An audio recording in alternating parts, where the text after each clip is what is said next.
Hello and welcome to episode 1 of the Right on Real Estate podcast, and we are talking about getting your house ready to sell.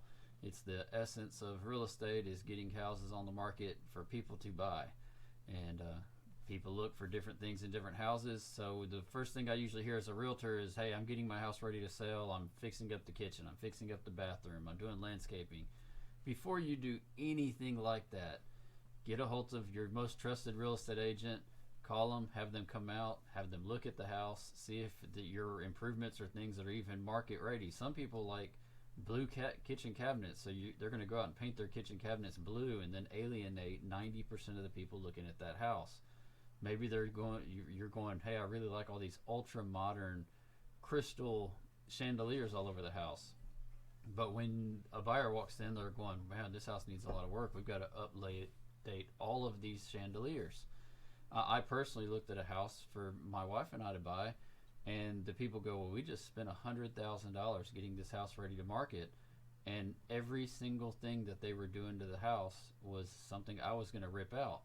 So talk to your local real estate professional. Let them know, is this something that's even going to be remotely marketable? That real estate professional is going to tell you what colors work best in your area, what flooring works best in your area. Are stainless steel appliances still best? Or is the new fad white? Is black stainless the new fad as far as appliances go? Have your real estate professional tell you what's selling in your area. Maybe nickel hinges and doorknobs are great in your area. Maybe brass is good in your area. Different areas sell different ways. You may have a different perception about the way the market sells because you watch HGTV all the time. And when you watch HGTV, you get a sense of what people want. It may not be what people want in your area at all. So the first step is, when you're ready to sell your house, have a real estate agent come look at your house to give you ideas about what needs done to your house. But also, if you're calling real estate agents and saying, "Hey, I need comps for see what my house is worth," and they give you comps over the phone without ever even looking at your house, they're not giving you comparables anyway. Comps are for comparable market analysis, CMA. If they're giving you comps over the phone without looking at your house, they are not giving you comps to your house. They're giving you comps to a house. When you're looking at true comps, you're looking at condition of the property as well. And when you're looking at the condition of the property, you're also looking at the condition of the property compared to the condition of properties like it in your subdivision first. If you've got 3 to 5, 7 comps in your own subdivision, an appraiser does not have to go out of your subdivision for comparables. So if you go, "Well, the subdivision next to mine's $50,000 more expensive, so I want to use comparables to it to show the value," those aren't good comps. It's a different neighborhood. An appraiser is going to stick in the same neighborhood first and then work their way out. And as long as they've got 3 to 5 comps, they're not going to go outside the neighborhood. So that's the first thing. Have a real estate agent, a real estate professional in your area go out to your house, look at your house, look at the condition, give you ideas about what improvements, if any, need done, and compare the price on the comparables to the actual condition of the properties that have sold close to you. There's also this idea about what type of year do you need to sell your home. There's always this conception that you don't need to sell your house during the holiday season. I actually disagree with that. The holiday season is a great time to buy and sell houses. There's a very homely feel to the house. You've got the stockings all nestled on the mantle, very Christmassy, very homely feeling. People can see themselves in your home, buying that home because of how it feels like home.